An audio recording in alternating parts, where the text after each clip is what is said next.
Hello everyone and welcome back to the channel. Today we're going to be doing a video on Hoi4 and specifically on the multiplayer aspects. Now I'm sure that if you're watching this video you probably have a decent amount of hours in the game, like myself, and you are very familiar with single player, you've played loads of mods, you are very comfortable playing against AI, and when you load up into the game you probably do this and this and this, and then you click or play whatever country, or you do what every true Hoi4 player does, is a bit of this, and you click around because you're bored, you don't know what to do, and you've just, you've played your fair share of mods or single player and you want to try something new. So we're going to get you into a multiplayer game.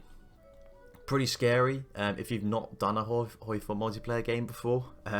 There are a lot of sort of unspoken rules to actually getting into a game, and we're going to kind of go through those just to make the task a bit less daunting, and kind of get you guys into actual good games and how to find them.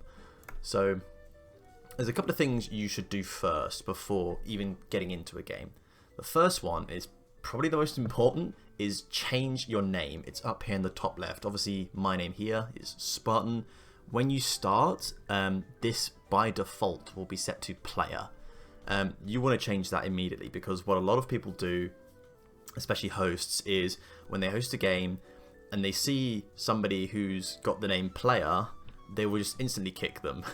Now of course the logic for this is, if you don't know how to change your name, how the hell are you going to know to play a country? Of course it's stupid logic, but that's just what most hosts do. So change your name to whatever you want, just make sure that it's not player, and if you've been trying to join games and you haven't changed your name and you keep getting kicked, that's probably why. It's because pretty much most hosts will kick anyone with the name player, because like I said, the logic is, if you don't know how to change your name, then you don't know how to play the game. It's a bit silly, but just change your name, okay? It's one of the first unspoken rules of Hoi4 multiplayer. The next one, and here are some good examples here, is how do you actually find a decent game?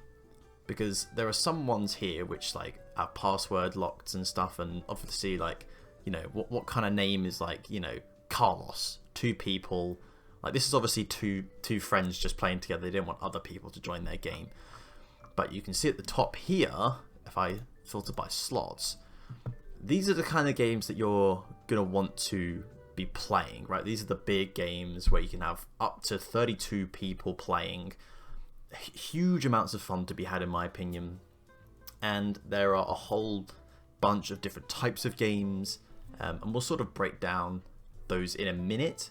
But for those of you who are just starting and perhaps curious on what kind of you're actually looking for, a lot of the time names like this are just, pretty easy and simple. A lot of them will just say 1936, then they'll kind of say what the game is. So obviously this one at the top here is a roleplay game using the mod Road to 56 RP. So most of the time it'll just say, what the game is, and then in tags it'll give you some other things like, is Discord required? In this case it is. And is it in a mod? Yes. So they're going to rehost it in a mod. So what this means is, obviously you're in vanilla now, and when you join the game, when you join the lobby, sorry, it'll be in vanilla. But then once you join the Discord, they might do a roll call or something. Then what they'll do is they say, okay guys, close down the game, reload it up in the mod, and then we'll have the server specifically set up for all of us in the mod, and they'll give you the server ID, and then you join in the mod. Some of them, of course, will be like this one, which is a historical game. So again, 1936, historical, all DLC, Discord required, right? And again, rehost in a specific mod. So again, historical games are different from roleplay games. Again, we'll get into those in a little minute. But these are kind of, all good signs of having a good game, especially Discord. I can't tell you enough how good having Discord in the tags or in the name is, because games tend to last a lot longer if you have a Discord. Because there are numerous problems with hosting Hoi games, and again we'll get into those a little bit later. But yeah, just so having Discord required is probably the best sign that you're going to get a good game. And of course, the more players, the better, because people might have to leave because of IRL stuff, or they got to eat or go do something. They've got a life, surprisingly. So yeah, like the more players, the merrier. But yeah, those are just some of the key things you're going to be looking out for. And I just jumped on here, and again, these are some just decent examples, really. So let's get into the different types of games. Of course, the first type of game that you have is probably the most simplest, which is the historical game. Kind of says what it is in the tin. You will select a country that had a historical role in World War II, and you are expected to loosely follow the way that that country fought that war. So if you're Germany, you'll be expected to go down the fascist path, and you'll be expected to declare war on France and the UK, and then eventually Russia. And yeah, this is just a fairly simple game. Like I said, because it's quite easy for you to predict what other players are going to do. You will have natural allies and natural enemies, so I would perhaps recommend that if you haven't done a multiplayer game yet, that historical one might be a good one to start off with, just so you can get an idea of sort of the rules with these kind of games. And of course, it's a nice way to sort of know what everyone's going to do. It's a bit more relaxed. You don't have to worry about making friends and enemies and finding out who's going to work with you and who's going to work against you, because it's all historical, right? Then the second type of game is the opposite. It's a non-historical. This is where you jump into a game and anybody can do anything. So Russia can go democratic, Italy can go monarchist, the French can go fascist, whatever. It's sort of anything goes, and you can create all sorts of weird and wacky factions and have wars that just would never happen in real life, right? So pretty simple. It gives you a bit more flexibility to have more fun, and non-historicals are typically the more popular because it allows people to try new things and deviate from the norm. And trust me, once you've played a couple of historical games, it does get quite boring. So non-historicals are, of course, the more popular and the more played out of the two modes. Another type of game you have, which you could of course see on this multiplayer server browser, is the roleplay game.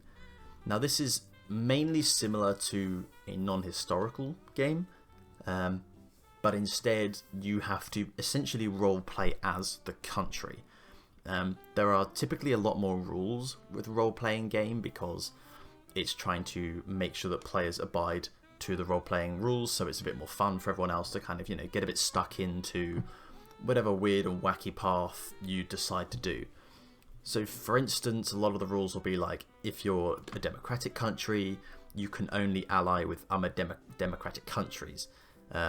So let's say if you're the USA, right, it would not be good roleplay if you just declared war on Canada and Mexico and took over the whole of South America, because you're a democracy. Democracies aren't supposed to go warmongering, right? So that's just a good example of kind of what the roleplay game is all about.